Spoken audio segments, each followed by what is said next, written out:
Breaking news, Iran करेगा हमला। Iran के बारे में कहा जा रहा है कि ईरान हमले की तैयारी में है। सबसे बड़ी खबर यह है कि ईरान के सुप्रीम लीडर ने अपनी IRGC और तमाम लड़ाकुओं को फ्री हैंड कर दिया है।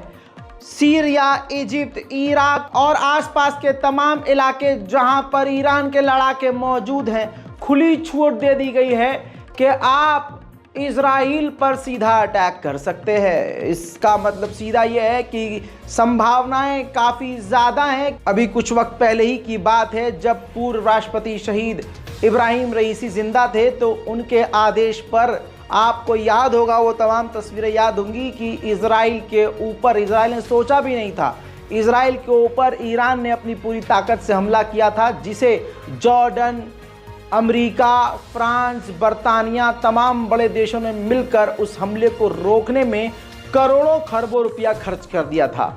दोस्तों, आपको बता दूं कि एक बार फिर से ईरान ने परमिशन दे दी है कि इजराइल के ऊपर हमला करें। उधर मेरे दोस्तों, इजराइल की इतनी हवा संट है कि अपने गल्फ साथियों से, गद्दार अरब देशों से बात कर रहा है, जिसमें जॉर्डन पहले नंबर पर है। बताना चाहूंगा कि जॉर्डन से इजराइल बात कर रहा है कि अगर ईरान की तरफ से मिसाइल ड्रोन और हमले होते हैं तो उन मिसाइल ड्रोन्स को आप रोकने में मदद करिएगा। उधर मेरे दोस्तों, लेबनान और ईरान को थर्ड पार्टी चैनल के जरिए धमकी दी है इजराइल ने। जी हां, और इजराइल ने लेबनान और ईरान को धमकी देते हुए कहा है कि अगर ईरान ने हम पर हमला किया, इजराइल पर अगर हमला हुआ और इजराइल को अगर डैमेज हुआ, तो इजराइल पूरी तरह से जंग में पूरी ताकत से उतर आएगा। मिडिल ईस्ट में वर्ल्ड वॉर 3 की संभावनाएं बढ़ चुकी हैं। ईरान के नेशनल अखबार का फ्रंट आपको मैं पूरा दिखा रहा हूं फुल स्क्रीन पर। तस्नीम अखबार ने सीधा सीधा नेतन्याहू के सर पर निशाना दागते हुए ये तस्वीर छापकर ऐलान कर दिया है कि ईरान की गवर्नमेंट इस वक्त और ईरान की इंटेलिजेंस की नज़र में इस वक्त नेतन्याहू का सर है। वहीं इस्माइल हानिया को जिस बिल्डिंग में इजराइल ने कत्ल किया, तस्वीरें आपके सामने, उस सेक्शन को ईरान ने हरे पर्दे से ढक दिया है। आपको बता दूं कि इस वारदात के बाद, इस घटनाक्रम के बाद ईरान ने बहुत सारी तस्वीरों को सीज किया है और तमाम जानकारियां बाहर जाने से रोक रहा है। आपकी स्क्रीन पर यह वो पहली तस्वीर है जो कि इस्माइल हानिया और उनके गार्ड के जनाजे की तस्वीर है, जो सीधा तेहरान से आपको दिखाई जा रही है। उधर UN के अंदर चाइना ने पूरी तरह से ईरान का साथ देते हुए स्ट्रांगली इस अटैक का कंडेम करते हुए कहा कि ईरान की पॉलिसी और ईरान की एकता पर यह हमला है। इजराइल ने ये जो हमला किया है ये सरासर गलत है।